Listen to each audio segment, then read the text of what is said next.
Good evening, everyone. Well, this year came in with an interesting boom. A lot of little stick energy coming from dozing Donnie. I guess he wakes up just long enough to shout stupidity about Iran and Venezuela. Guys, this is Spencer Keck from the Hillbilly Think Tank. Hopefully, I've got some of my friends and cohorts out here ready for an interesting discussion tonight. Let me know what you think in the comments. So, in the meanwhile, his tariffs are still ruining our spy market, all right, and or all of our markets. And the cattlemen are watching their operations collapse, while Argentinian cattlemen are prospering thanks to Sleepy Down. And 200,000 Kentuckians saw their health care coverage disappear or skyrocket catastrophically in cost. Soybean market's gone, but these federal funds that are lost on account of an economic loss of 3.4 billion in Kentucky. All right. That's 3.4 billion dollars that the Affordable Care Act federal funds brought to us, because it's not just the cost of the health care that's involved here. This is an economic net loss, right? Though that net loss of 3.4 billion affects small businesses, it affects mom and pop joints, it affects so many Kentuckians, right? Thousands upon thousands of Kentuckians.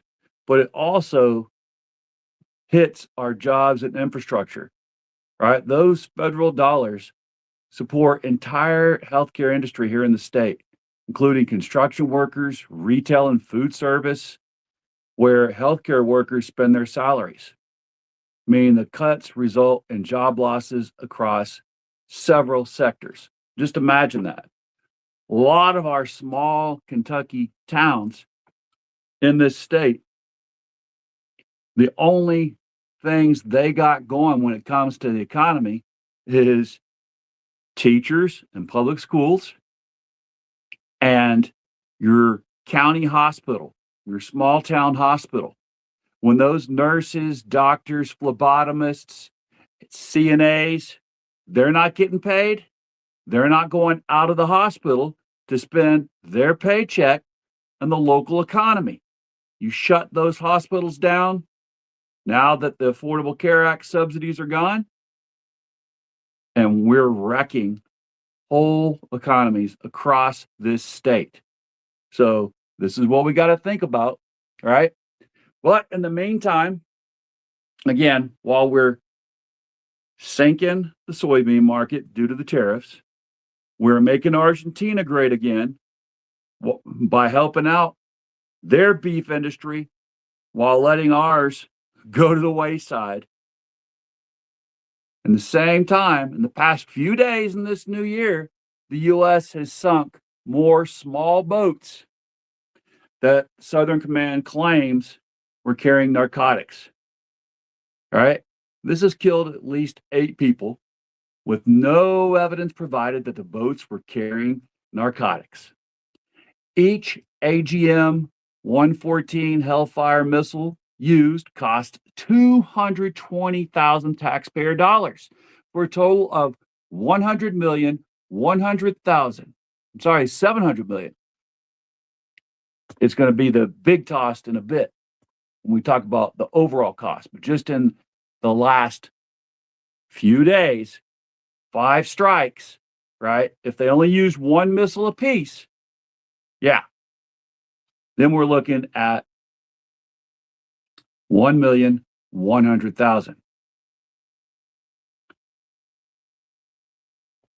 Where could that money have been used better? Couldn't we have used it here in Hardin County? Couldn't we have seen our neighbors use that better to build more road improvements, to improve our local hospitals, our local schools? Really? Do we really need to blow more of these little boats without proof that they're really narcotics boats out of the water? We know this war that's coming, it's really about oil, right? It's really all it is.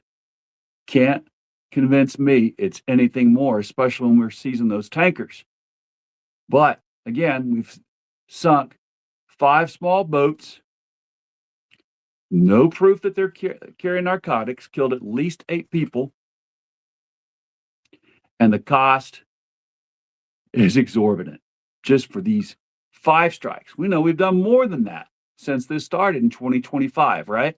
But remember, 5 strikes are going to cost $1,100,000. At least 35 strikes has occurred against 36 small boats since this operation began last year in 2025. Many of these strikes use more than one missile. Some use 2 missiles. Some use more than 2. But even if it was just 1 missile per strike, that cost would be $700,700,000 US dollars. Think about what that could have done for all of this Affordable Care Act subsidy money that's being taken out of Kentucky. All the Kentuckians that have now lost their health care. They're either going to completely drop off, not have any more health care coverage, because if you make more than $83,000, your cost goes from $863 a year now with the ACA to $25,000 a year. And who can afford that? That's people making decent lower middle class income. But, what does that do for Kentucky to have all of this money wasted down there in the Caribbean? Nearly $1 billion wasted in the Caribbean. And yet, it's more than $1 billion when you consider the cost of those drones that the CIA used to strike at the port there, when you consider the cost of all those ships and sailors, Marines, and soldiers that are off the coast of Venezuela, that are over in the East Pacific, and the Army troops sitting in Puerto Rico, missing Christmas, missing New Year's with their families, just waiting to see if they're going to be sent in or when they're going to be sent in to Venezuela. Well, folks, it gets better. I've been talking about universal health care and about our exorbitant, outrageous costs of health care here in the United States of America. Well, today I talked to a local Hardin County EMT who was an EMT here in our local EMS system up until 2021. And we were talking about the cost of Canadian healthcare, as I talked about last night, and how folks in Canada told me, oh, fuck no, I don't want American healthcare system style. When I asked them whether they'd rather have the American healthcare system or the Canadian healthcare system. I asked them that when I went to a hospital in Canada with one of my patients in the Navy, as I told you. Well, right around the same time that I was there, because I told you that was around 2010, 2012, when I made that trip to the Arctic and to Canada and to Greenland. Well, about 2015, 2016, according to a local Hardin County EMT I talked to today, he went on a call to transport a patient that was a tourist here in Elizabethtown, and he was visiting from Canada. While here, he had a myocardial infarction, a heart attack. He survived it and was stabilized by, at the time, Hardin County Memorial Hospital. And he presented his Canadian health insurance proof his socialized medicine card from Canada. He presented that to our local hospital. And when the local hospital contacted the Canadian authorities about the health insurance, they said, hey, only stabilize him. We'll take care of it from there. So they said, don't do anything else for this Canadian. Do just enough to stabilize him after this heart attack. And the EMT that I talked to was charged with getting this guy in an ambulance and driving that ambulance out to Eddington Field, our small airport here in Elizabethtown. Once he got to the airport in Elizabethtown, there was a small jet on the runway with a doctor and a nurse surgical team waiting to pick up this Canadian male patient and to fly him back to Canada for definitive curative treatment of that heart attack. And this EMT said he talked to this man's wife. She said, yeah, it was going to be far less expensive for Canada to charter that flight and take a doctor and a nurse off of surgical team in Canada, fly them down here, load up that Canadian and his wife, and fly them back to Canada for definitive treatment. It was going to cost far less than to treat him here in the US of A in Hardin County. Now, don't that beat all? What do we have to do? What do we have to say and hear to scream it from the rooftops? Our system is not what it's cracked up to be by the propaganda machine. All right? It's not. We can do better. We deserve better. We deserve universal health care. Now, all right. Hey, I do have some folks here commenting. Good evening. Nick says hi. Nick's, good to hear from you. This is at the Mythic Night. All right. Goddess Nix. So, Goddess Nix says everything is interconnected, and these folks look at things as individuals situations and issues. Don't look at how those situations and issues touch each other's situation issues. Long-term thinking. Yeah, that's the thing. We are so used to catastrophizing everything that if everything's a catastrophe, how can you think long-term, right? And all right, Nick says, yep, former LPN, so I know what you're talking about when we talk about that. Yeah, and exactly. I'm not just pulling this out of the nether regions of my backside. I'm talking about this because I spent, like I said before, a full over 20 years in the medical field in the U.S. Navy. All right? I know what I'm talking about. After I spent all that time in the U.S. Navy medicine, I went to work for the U.S. Veterans Health Administration while working the VA.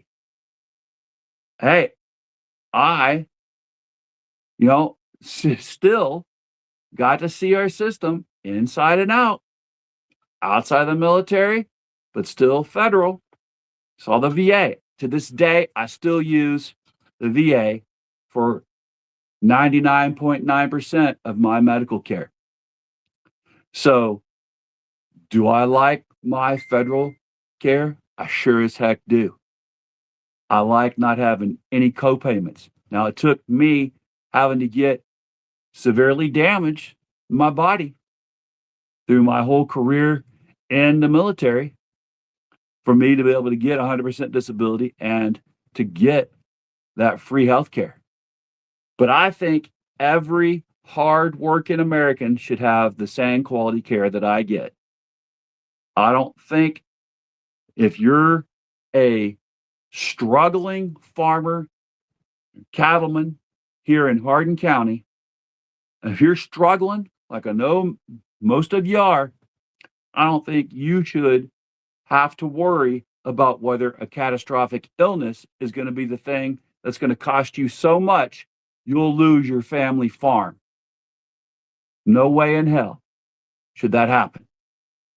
You are the backbone of America. I served as long as I did for three reasons. Number one, I wanted to make sure that my family and I had health care for life.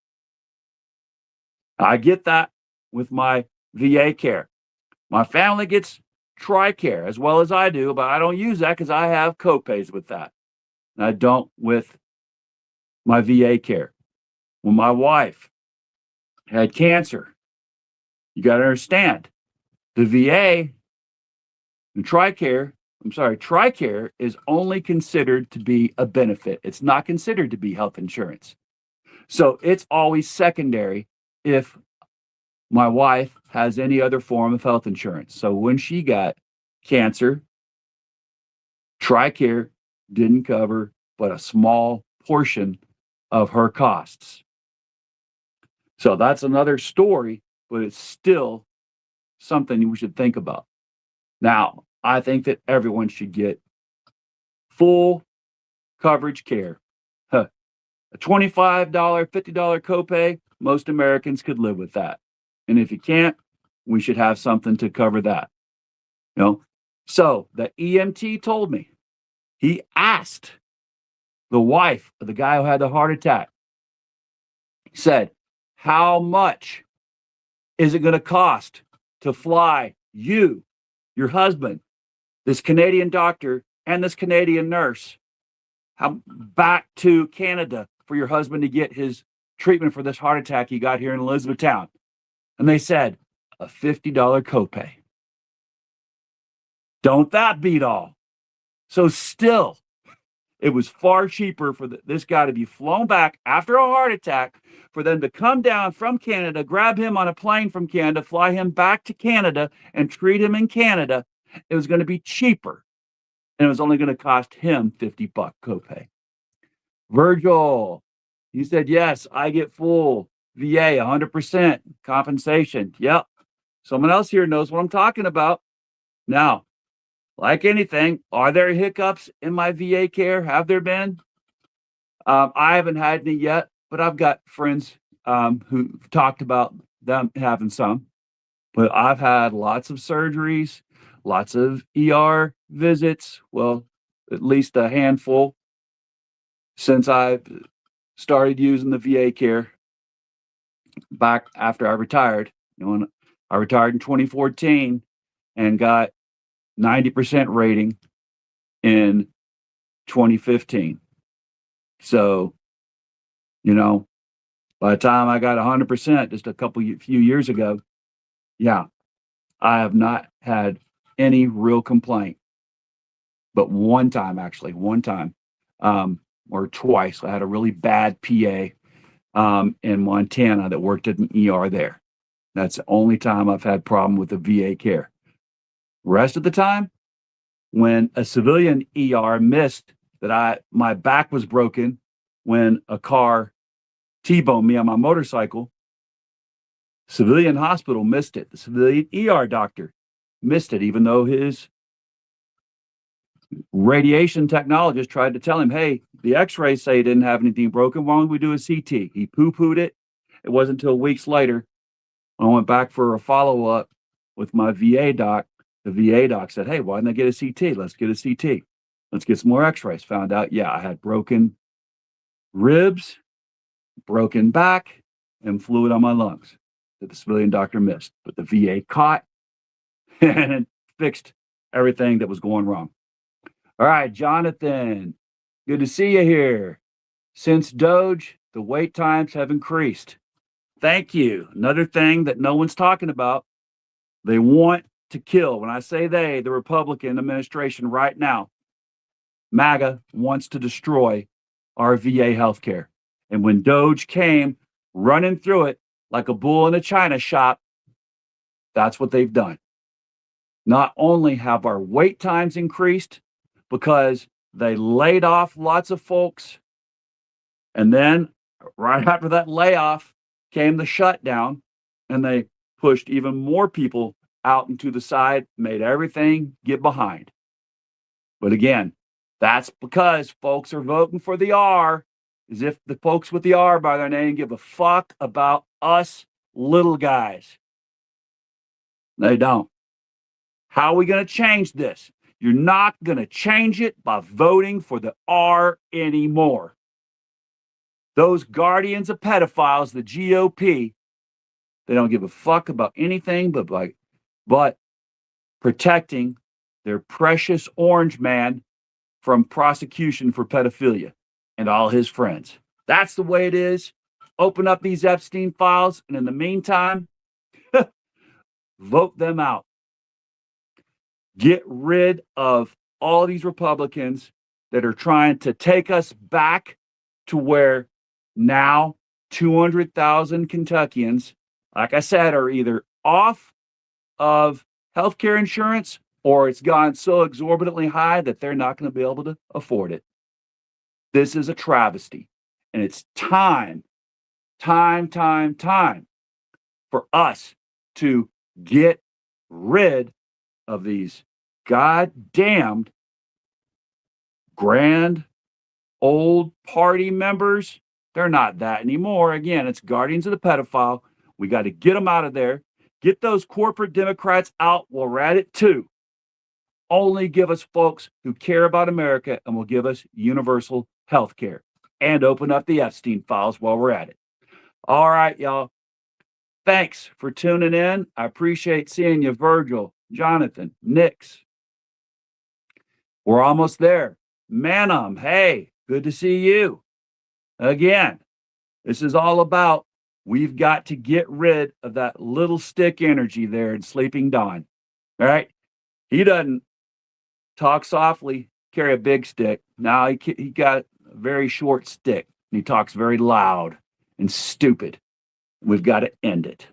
And while we're ending it, we got to vote. The only way to end it is to vote out the R's, vote out those guardians of the pedophiles, bring in Democrat supermajority so we can fix this fucking mess before it's too fucking late. We've got to get universal health care, and we've got to bring our democracy back. Y'all, I hope you have a great night. I hope we can make this new year better. But again, remember, the cost so far of 35 strikes on 36 small boats, just those Hellfire missile costs have at least been $7,700,000. And since they double tapped and triple tapped on some of those boats, it's higher than that, probably closer to $1 billion. Throw in the cost of shooting some of them also with 50 cal and all the other costs of folks floating around there from the U.S. Navy. Yeah, we're talking money that could have been spent on our Affordable Care Act, but no, we'd rather do it playing reindeer games around the world. Oh yeah, you peace president, my ass. All right, y'all. Love our neighbors as ourselves, because in Kentucky, united we stand, divided we fall. We can't be united if we don't love our neighbors as ourselves. If we are not our brother's keepers and our sister's keeper, then we're not united and we're not standing together. We're falling together and falling apart as we fall down. All right. God bless you, a corazon. Have a great one. Thanks for tuning in. Please remember, vote for me as Magistrate District 3 and vote for all the other folks you'll be seeing on this channel in the next few months through this year leading up to the primaries and to the election in November.